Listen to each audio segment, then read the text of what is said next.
Hello friends तो तोरी पे आपण मैंने देखा पाइबे कि पूरा अगस्ती परिवार हॉल रे बसी चा पीउथबा समय जेजे बाबा ठीक टाइम रे ठीक पॉइंट दे कथा कहती। जेजे बाबा कहबे कि ताहले तम माँ पुओं मुंडे बुद्धि पशिला कोटा सुना कोटा पितल से तुम ठीक से जानी पाल नहीं। एपटे राम चिकी सहित आसी सिया डाकिला बेलू राम को समस्ते अने आश्चर्य हो जाती। राम रो कथार किसी चेंजेस आसबार राम कहे कि सिया आज प्रश्न मु पचारि आ उत्तर तमें दब। राम एमती बिहेव देखी समस्ते ताको आश्चर्य अनाती। पुणी राम कहे कि सत कौन मु जानी सारी सिया। रूही मने मने कह कि अरे यार कौन सब मन पड़गला ना कौन ताहले मोर आज क्रियाकर्म हो बोधे।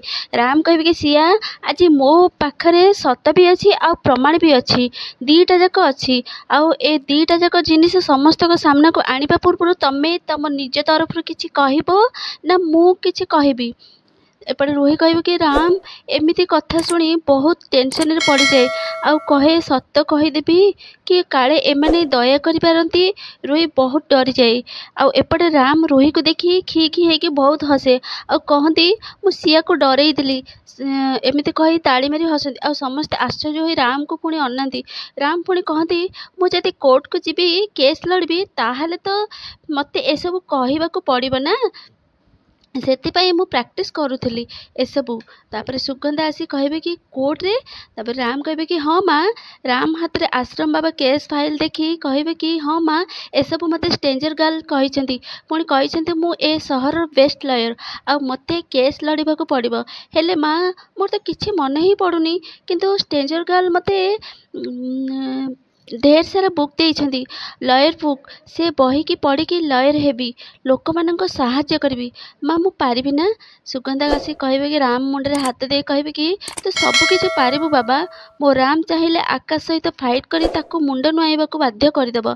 एपटे रोही मने मने कहब कि एसब कौन होची आज आज तो टिके टिके कथार मु बंचीगली ये आग भली जदि हो जाए ताहले मोर 7 जन्म पाई मते ये जेल रे चक्की पेसईदेव ना ना ये लॉयर ठू दूरे की रहिबा दरकार यार किसी न मन पड़िबा दरकार। एपटे राम रे एमिति कथा सुनी राम को पूरा परिवार घेरिकी ताको बहुत सारा स्नेह भल पाई दियंती।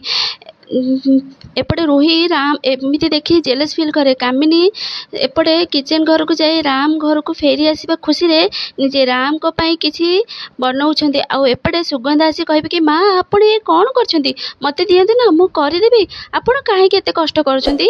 कामिनी कहे थाउ मो मन आज बहुत खुशी रे आज मो नाती पाई किसी स्पेशल बनैबी जहाँ तार पसंद।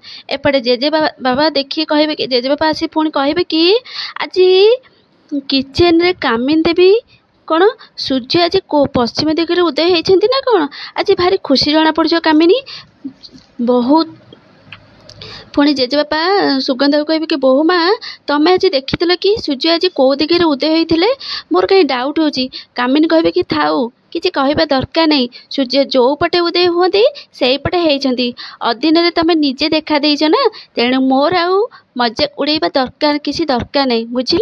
जेजे बापा कहे कि अरे नाई कामिनी जहाँ देखिली से कहली मजाक कहीं उड़ेबी मु तमर। कामिनी कहे कि आज जाए मोर आशा थिला जे मो राम ठीक हो बोली किंतु आज प्रथम थर मो राम मते विश्वास थिला जे से ठीक हो बोली आउ सेति मु से खुशी रे मो राम पाई किसी स्पेशल गाजर हलुआ बनाऊँगी। जेजे बापा कहे कि किंतु गोटे कथा मन रख कामिनी राम रो जदि परिवर्तन होउची केवल आउ केवल से चिकी बोहू माँ पाई। कामिनी कहे कि हाँ ठीक कहल मु तम कथार एक कथा को स्वीकार करछि जे चिके पाई मो राम ठीक हेबाकु लागिछि किंतु तमे ए कथा को अस्वीकार करि परिबन जे चिके पाई मो राम सब बेले असुविधा रे पड़ी आसी तमे ए कथा को केबे भी अस्वीकार करबनी। एपटे जेजे कहिबे कि कामिनी मते लागुछि तमे धीरे धीरे परिवर्तन हेलानी बोली किंतु ना मो धारणाटा बहुत भूल थिला। पागलखाना चिकी बोहू माँ राम को फेरे आनिले याठू बड़ कथा कौन हो पारे कामिनी।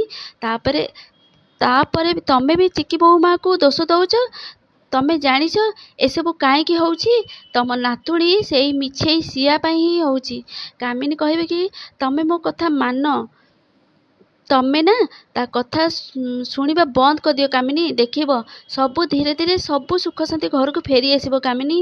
ଏପଟେ ଜେଜେବାପାଙ୍କ କଥା ଶୁଣି କାମିନୀ କହିବେ କି ତା କଥା ଶୁଣିବା ମୁଁ ବନ୍ଦ କରିଦେଇଥାନ୍ତି ଯଦି ସେ ମୋ ନାତୁଣୀ ସିଆ ହୋଇନଥାନ୍ତା, ଯଦି ସେ ମୋ ଜାନକୀର ଝିଅ ହେଇନଥାନ୍ତା। ଦେଖ ମୁଁ ଅଧିକ ଚିକିଠୁ ମୁଁ ସିଆ କଥାକୁ ହିଁ ବିଶ୍ୱାସ କରିବି, କାରଣ ମୁଁ ସେ ଜାନକୀର ଝିଅ। ସୋ ଦର୍ଶକ ବନ୍ଧୁ, ଆପଣମାନଙ୍କୁ କ'ଣ ଲାଗୁଛି କାମିନୀ ଯାହା କହୁଛନ୍ତି କ'ଣ ଠିକ୍ କହୁଛନ୍ତି? କେବେ ତାଙ୍କ ଅସଲ ସିଆ ଚିକି ଚିହ୍ନିବେ? ଆମକୁ କମେଣ୍ଟ ନିଶ୍ଚୟ ଜଣାନ୍ତୁ।